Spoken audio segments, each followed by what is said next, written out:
thanks so much for joining us for the Right Fit content series. Today, I'm super excited to have some very special guests with me talking about all things Gen Z.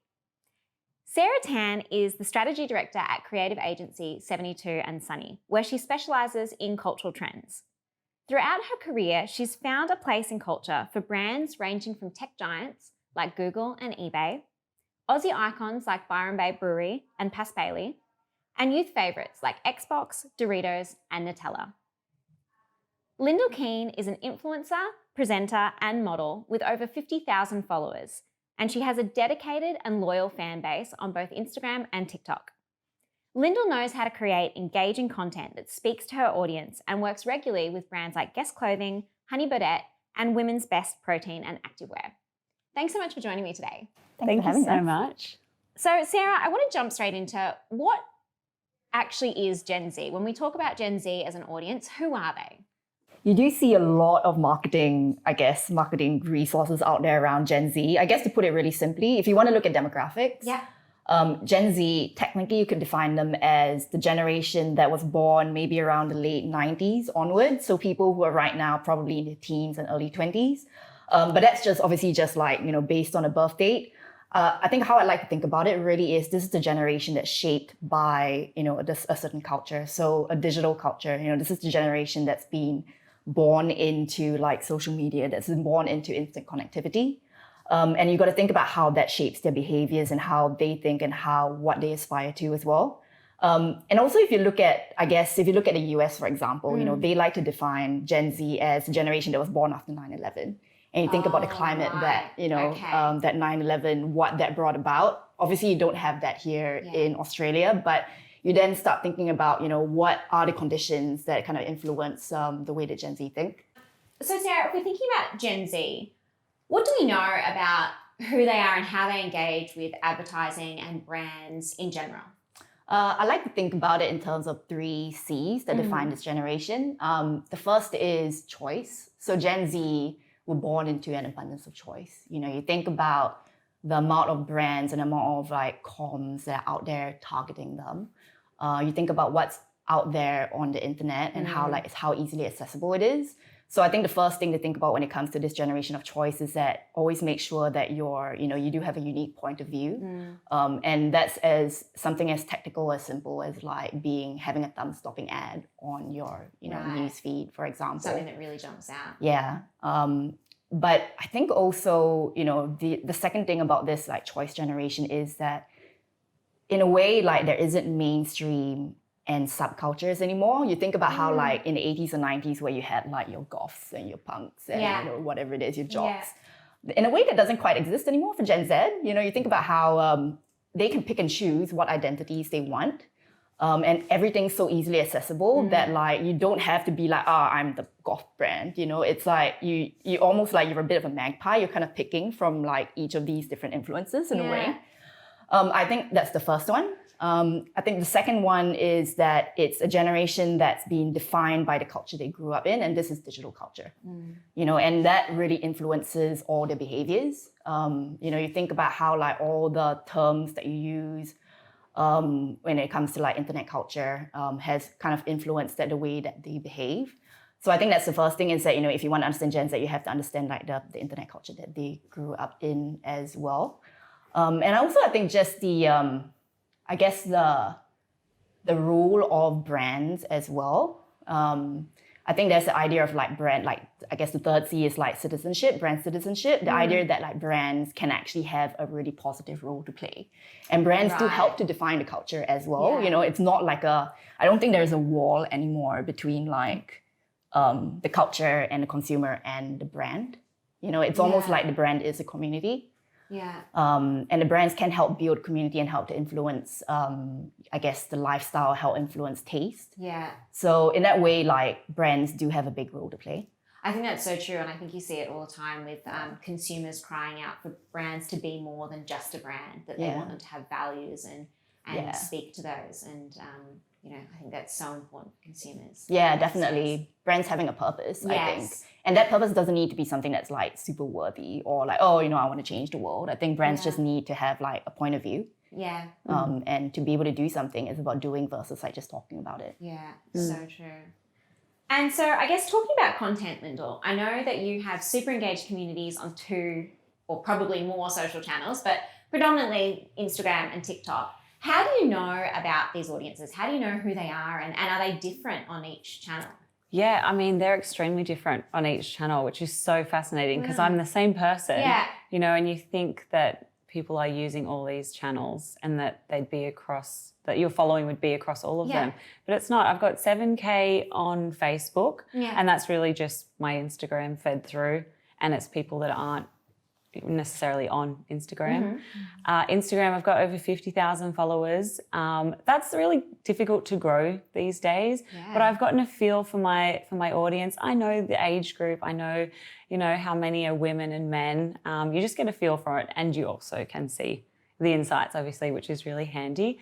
And then TikTok, my gosh, I've been on it for a year and I've got over 70,000 followers. Oh my gosh. And they're just so loving, and I can just tell they're younger. Wow. And it's definitely a 50-50 split, men and women. Yeah. And I've just been really enjoying the young feel of it, and they're looking up to me. It's a completely different realm to what I've ever seen on Facebook and Instagram. So it's a completely different type of relationship. They're really looking to you more as like a thought leader, or?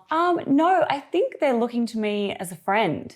Okay. That's what it feels like on TikTok. It's really community-based. They want to interact with you. They want to hear from you. And I have conversations with them all the time. And yeah, it's just a really loving, young community feel on TikTok. Oh, that's awesome. So interesting. Yeah. And so how do you actually go about building a following on these channels? Because as you said, I think it's harder now than ever before. You've been on TikTok for just over a year, I think you said. How do you go about building 70,000 people to follow you? That's the beautiful thing about TikTok. It's so exciting. You just don't know. You've just got to go for it. You've got to jump in the deep end, and I don't know, like, just film something. I've got one video and it's like, people are asking what you do on TikTok, and I'm like, you just film something and you post. That's literally what my post was. Okay. And I think more is more. I mean, they say to post 2-3 times a day. Gosh, okay. It can take, 15 seconds to film it, or you can put a lot of effort in. And it's, a lot to do with hashtags. Hashtags aren't, as important on Instagram and everything as much as it used to be. But TikTok, it's really important. It can get you on the For You page, which is the feed. The discoverable. And it's about music and a bit of luck, really. Okay. Very interesting. And so when we talk about Gen Z, what sort of platforms are they on? I think personally, I believe they're not on Facebook, but I'm not an expert in this area. So Sarah, what sort of platforms do Gen Z use, and is that where brands should be talking to them? I guess there are kind of 3 kinds of categories. You have your more visual platforms. So you have like your TikToks, your Instagram, your YouTube, where obviously, it's a lot more like, again, it's such a visual world. Aesthetics really important. And it's also like kind of like you said, it's, having a really close relationship with your fans. You also have, a different kind of platform, which is like your private messaging platform. So I think for Gen Z, privacy is so important because in a way you have your public face and you have your private, like your close group of friends or your own private communication. So that's where you see platforms like Messenger or WhatsApp or even Snapchat. I think Snapchat like usage has gone down, but people still use it for private messaging. Right. Okay. And I think that's one thing that marketers tend to ignore, which is dark social, which is that people are still sharing content. It's just that they're not sharing content on the platforms that you can track.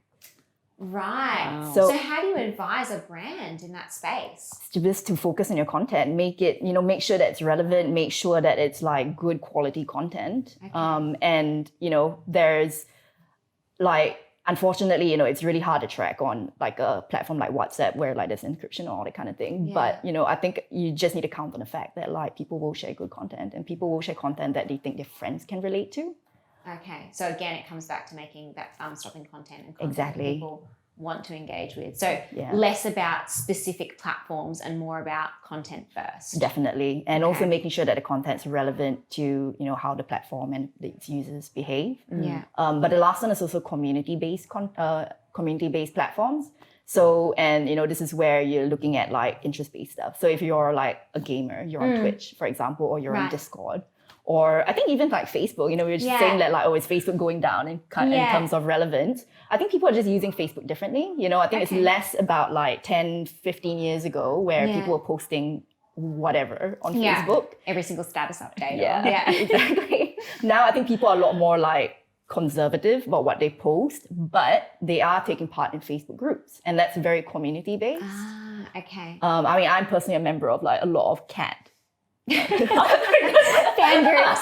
I was like business women groups. Cats. Lots of cat fan groups. But you'd be surprised how many groups, like cat-based fan groups there are. But also just the fact that like it's such an active community. And I think that's where the activity is. Wow. Yeah. So as a marketer, are you then looking for, I suppose, these interest-based places to find and target audiences? And is that, if you were crafting a campaign for someone looking to speak to Gen Z, would you be looking at what their interests are as opposed to just that purely demographic-based research? Definitely. I think, understanding the culture, and when I talk about understanding culture, it's like I said, it's not like a specific subculture and identity. It's understanding what the interests are, understanding what the values are as well, and understanding what the attitudes are, and that will kind of guide you towards different spaces.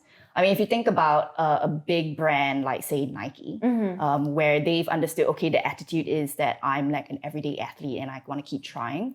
And from there, you can see, okay, we can go into running and look at that kind of attitude in running, or we can go into like women who are, just starting out at the gym, but you can start seeing how like the different spaces that you can play in. So it really just is about understanding the culture and understanding the attitude first. Right, and then having to craft, I guess, campaigns around each of those different subcategories. Yeah. So Lyndall, when you look at the brands that you work with, when they come to you and they're a health and fitness brand or they're a Nike, do they come to you and say, hey, this is what we're trying to achieve, can you advise us on the best way to do that? Or do they come with a very specific platform first idea in mind and say, hey, we want to execute on TikTok? So I hear about this a lot, and I actually get asked about this a lot, and it is very different from brand to brand. And I think that it is so important these days for brands to actually ask, their talent or their influencer what their unique market is like and what they would want. Because I think if you're a brand and you just send out the same brief to all these different personalities who have all different markets, it's not going to seem genuine, and those markets and followers are going to see through that, and they're going to feel like they're being sold to. So I think it's really important. It's a good idea to listen to that talent and hear about what they think their market is like, and let them take creative direction to help it feel more authentic to their followers. Yeah, that makes a lot of sense. And so if a brand came to you with a very prescriptive brief, would you try and guide them and explain? Because I think especially platforms like TikTok are relatively new for marketers to be experimenting in. Would you be able to guide them and say, actually, the audience on TikTok is probably going to be looking for this type of content? At this stage, I've actually been given free rein with my clients through TikTok. They've been like, we don't mind what you do as long as we're tagged in it. Yeah. So Women's Best, for example, they haven't given me any guidelines at all. It's just this amount of posts, and as long as you have Women's Best written in the caption. So I'm like, yes, easy. Yeah. And my followers are going to see that more and more, which comes to the next most important thing. I don't want to see brands doing these one-off posts anymore. We see straight through it. You're watching someone's story and they get something in the mail, they haven't even opened it yet, and then they've done a post about how much they've loved it. The followers are going to see that, and it's not going to work. You want, someone to use the product, get a feel for it, and then give their genuine feedback about it. And, have an ongoing relationship. I think that's really important. Genuinely be able to advocate for the product. Yes, definitely. And do you think that that's because Gen Z in particular are digital natives? They've grown up and they've always had these social platforms, and they deeply understand how influencer marketing works? I do think most people, do understand that there are influencers and that they're paid to do posts. Yeah. And, they're going to be more loyal and enjoy following those influencers that are more genuine. And creating authentic content. Yeah. Do you feel like they're more likely to call out like an influencer that's just there to endorse, or they're a bit harsher on them? Well, no, I'll just unfollow them. That is a really valid point. Do you know what I mean? Especially TikTok. I go into TikTok to have fun. Like, I want to enjoy my time on there. Like, I'll go on TikTok before I go to bed and I'm laughing. Yeah. And that's how I want to end my day. I find sometimes if I'm scrolling Instagram and I'm following all these beautiful people and there's all these curated posts that are perfect and tailored, I'm like, I feel a little bit, less than, demotivated. I really think that we need to have more genuine feedback on brands and things that we're posting about. Yeah, definitely. And that's a really great segue into talking about any sort of big brand fails. I know I personally agree with you, Lyndall. I see brands that have sort of missed a trick, and you see maybe things that worked 2 or 3 years ago, like holding a product and saying buy this product, and potentially maybe in the early days of social that technique worked. But have you seen both of you seen any big brand fails where things just don't feel right, and whether that's because of the platform that they're on or how the campaign's been brought to life? And as you touched on, do you see consumers calling that out? Yeah, I mean, the first one that springs to mind are these fad diets and like skinny teas and, weight loss shakes. And it's really an emotional subject for a lot of people. People are struggling, to get into shape and to lose weight. And then they see their idols posting a photo with these, quick fixes. Well, I think didn't Kim K have one? I think one of the Kardashians had like I think it was Chloe, yeah. And everyone's calling them out now because we know it's not true. We know they're taking maybe some of them are being genuine, but a lot of them are taking their before and afters maybe on the same day. And there are people out there calling them out now, which is good. Yeah. And I think that this should be regulated as well, as we are so influential to these, Gen Z, these young people looking up to us. I think that's the biggest kind of brand fail I've seen online, and I'd like to stop seeing altogether. I think definitely understanding the zeitgeist and understanding, like, for that weight loss thing, like weight loss is not, I think the tide has swung now, especially when you think about like modern women and how it's like weight loss teas is not the answer. Now it's all about like being strong and being, kind of like... we've got a responsibility to set a good example for good lifestyle habits, healthy habits. Yeah, for sure. And I think another example that kind of like, that exemplifies that is that I always think about Forever 21. You think about Forever 21, they were such a huge brand, but they've been doing obviously really badly in the last like 5-10 years. And I think part of the reason is because they haven't quite understood that the younger generation, they're not after like super disposable fast fashion anymore, or that has now moved online in a way. And you look at some of the ads and it's just like, there's nothing about it that like kind of discards that notion. You see other brands like Zara or H&M where they have the ethical collection, or they have like, and they've kind of understood where it's going, but Forever 21 hasn't. So I think that's a big thing about understanding the culture that they're trying to appeal to. But I think one other campaign that I remember from a few years back that like to me was a bit cringe was the Tag Heuer one. I don't know if you've seen it. No, I didn't see it. It's the one where I think it was all around Sydney actually, where it's like all these out-of-home ads, and it was basically just the influencer. I think it was like Cara Delevingne and like a few like athletes. And they just had a like watch on it, and it's like, "Don't crack under pressure." #. Oh, I did see this. I did see that. Yeah, and it was just so cringe. Because it's like, number one, I don't see the brand fit between Cara Delevingne and Tag Heuer. Yes. And it's just like using a hashtag in like a poster is just not like, and I've seen so many of that. So what works and what doesn't work on TikTok? Yeah, so when it comes to TikTok, there are things that work and there are things that don't work. And I think to know these things, you really need to spend time on the app. And if I can break it down a little bit for you, there's challenges, there's music, there's things like dances, and there's just trends, and they could be like voiceovers or comedy challenges. Okay. And there's basically trend setters and challenge setters. They can be set by people that are in the spotlight on the app, or they can be set by TikTok themselves. Yeah. So hashtags are so important on there because these trending hashtags, and there's a new one every day, Wow. and they tell you what it is. Okay. Or there can be multiple ones a day and they'll tell you what it is, and it will tell you what they're trying to portray in that hashtag as well. So you can see exactly what they want to see in that post with that hashtag. Got it. If that makes sense. Yes. It's a lot to keep up with. So if you want to start advertising or getting a message across on TikTok, you've got to get on top of those challenges and you've got to be the first ones to be doing it. That's where these TikTok influencers come in, because they know and they're quick. I've got to wake up in the morning and work out what those hashtags are and try and get something up before midday if I want it to reach the top of that, content stream. Exactly. Wow. Yeah. If I want to be on everyone's For You page. Gosh. Yeah, it's really exciting. It's really fast paced. Yeah. And I think understanding that it is a community. Yeah. There are a few people on TikTok and everyone knows who they are. Wow. But whereas if you're talking to someone that's not on TikTok, they're never going to have heard their names before.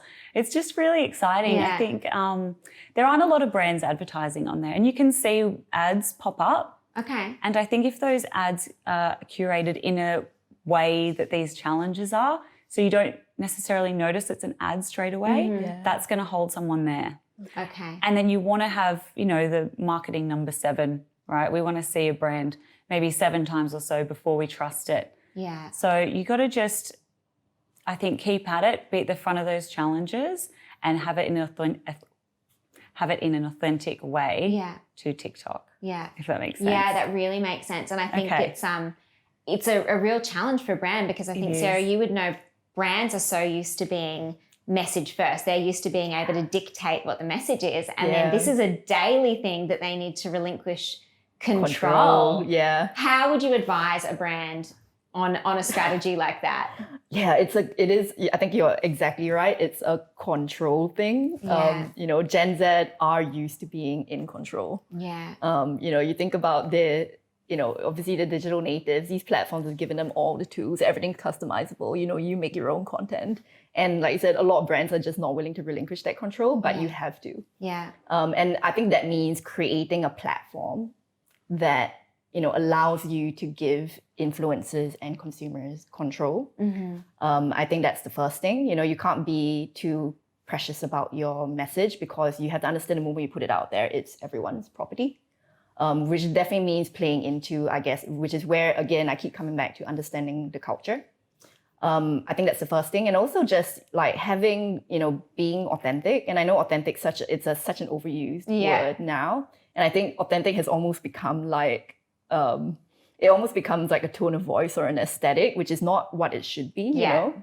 It's more about, and like you said, understanding their values, understanding their behavior, and also just understanding that Gen Z are not like, oh, they're inherently like this or like that. We all have the same, like every generation has the same human impulses. Everyone's looking for connection and community. Yeah. Everyone wants to feel like they are desirable, for example, so tapping into those deeper impulses, but also looking at what's the culture that also surrounds that. And I think finally aesthetic. I think my advice to brand is that like Gen Z they're so visual and they're very quick. So it's like, that's why you look at the language of memes, right? Where, you look at a meme and immediately you get it. Yes. You know what the history is, like what it implies. Yeah. And Gen Z are like just so quick. Yeah. So like visual language is so important and it signifies so many different things. So I think aesthetic for brand is so important and design is really important. And I think for us, like at 72, it's like we're so focused on making sure that we get the design right and making sure that we know that, what the implications are and, kind of just making sure that it feeds into the right parts of culture. Yeah. And I guess on each particular channel as well. And that must be a challenge. Yeah, for sure. I'm sure you would know, like between like TikTok and Instagram and completely Facebook, different. Very different. Yeah. And it's just different platforms for different things and also different people. Yes. Huge You will get challenge. some crossovers, but it's how you manage to curate it differently. Yeah. That's actually a really interesting point. When you're working with a brand, do you usually work with them across all platforms, or how does it work? Very rarely. Okay. Actually. Very rarely. I think that it's clear. Well, it's pretty clear to me that I've got different followers on each platform. There will be some people that will have loyal fans across across the two. Yeah. So, but for me, no. Yeah. Mainly they choose like the TikTok or Instagram for now. Yeah. And they probably have a very clear idea. Well, I guess you have a very clear idea of this is the message that's going to resonate. So this is the brand that's going to work on that channel. Definitely. That makes a lot of sense. I mean, just to give an example, like we work with Bailey, which is like Yes. the Australian kind of luxury jewelry, like Beautiful. brand. Yes. And when they came to us, they were like, pearls are seen as really old fashioned. Yes. And it was quite a challenge to like update the perception of pearls. Like, what does the modern woman perceive as like, luxury, and how do we like reframe pearls? And if you look at now, like the difference in how we use the channels, we have like on Instagram, it's very, when the posts are really different from the stories. Like, Okay. the posts are like, we focus on like obviously the influencers wearing the pearls, or like different ways to wear the pearls, or highlighting like the I guess the stars of the range. Yeah. But in Insta stories, because Bailey is it's a very like elite in a way, like they have all these events where like not anyone can attend those events. Very But aspirational. yeah, Yes. it is super aspirational. So what you want to do is give other people an insight into what happens in that space, right? Okay. So it's things like, how do we cover the events?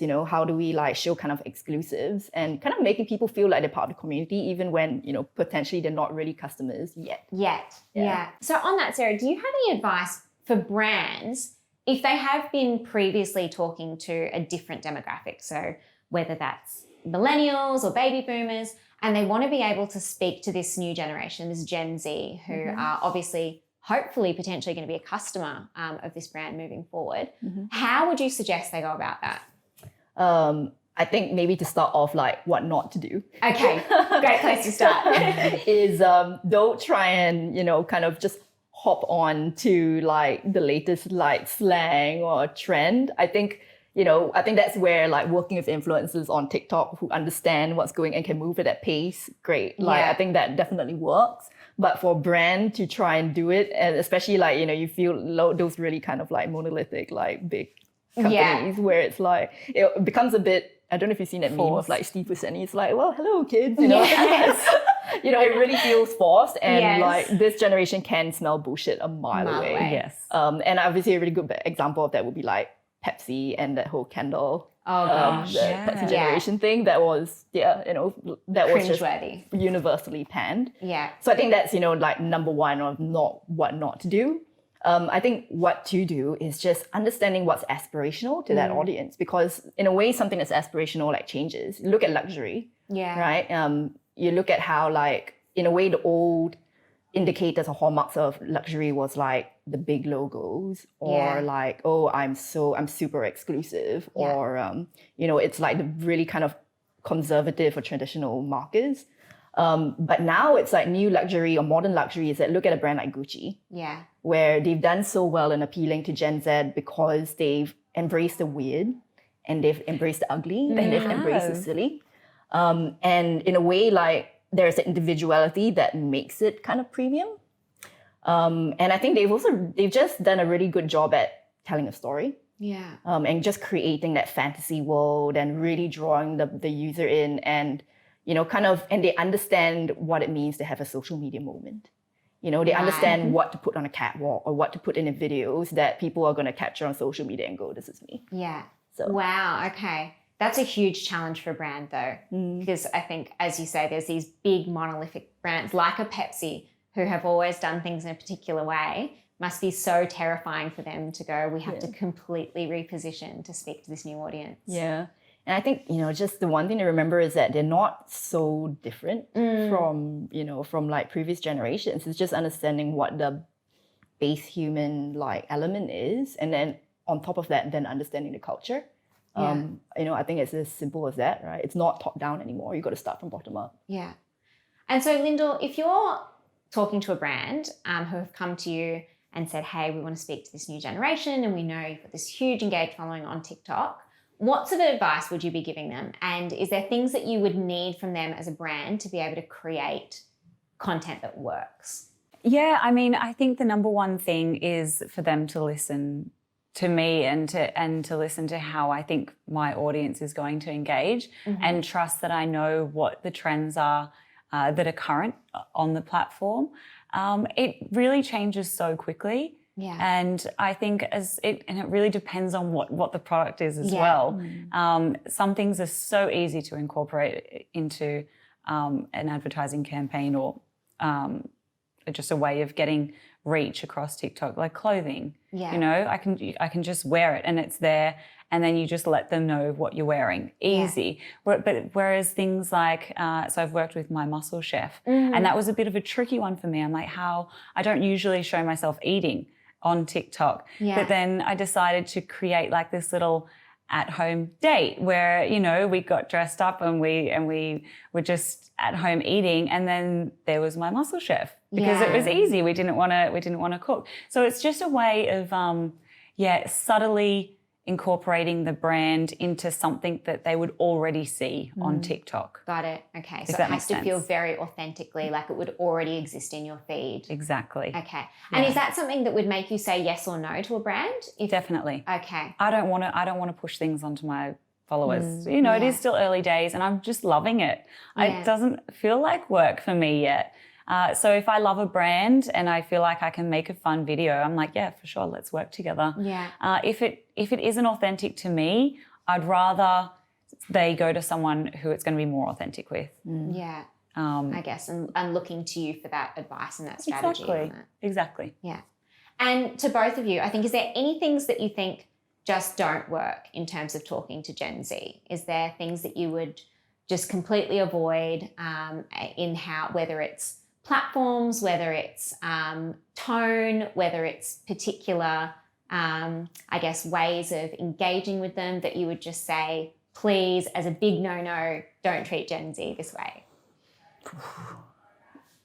I think probably what I said before about, you know, don't try and just have a really superficial understanding of like their language or their culture. And also just don't try and talk to everyone. Because the moment you start talking to everyone, you're talking to no one. Yeah, that's great advice. Yeah, yeah, I like that. So you need to have a point of view. Like I think brands who don't have a point of view are the brands that then end up just having like an endorsement, or who end up just being completely ignored because they have nothing of value to say. So makes total sense. Yeah, that's really good. I think just don't put too much pressure on them.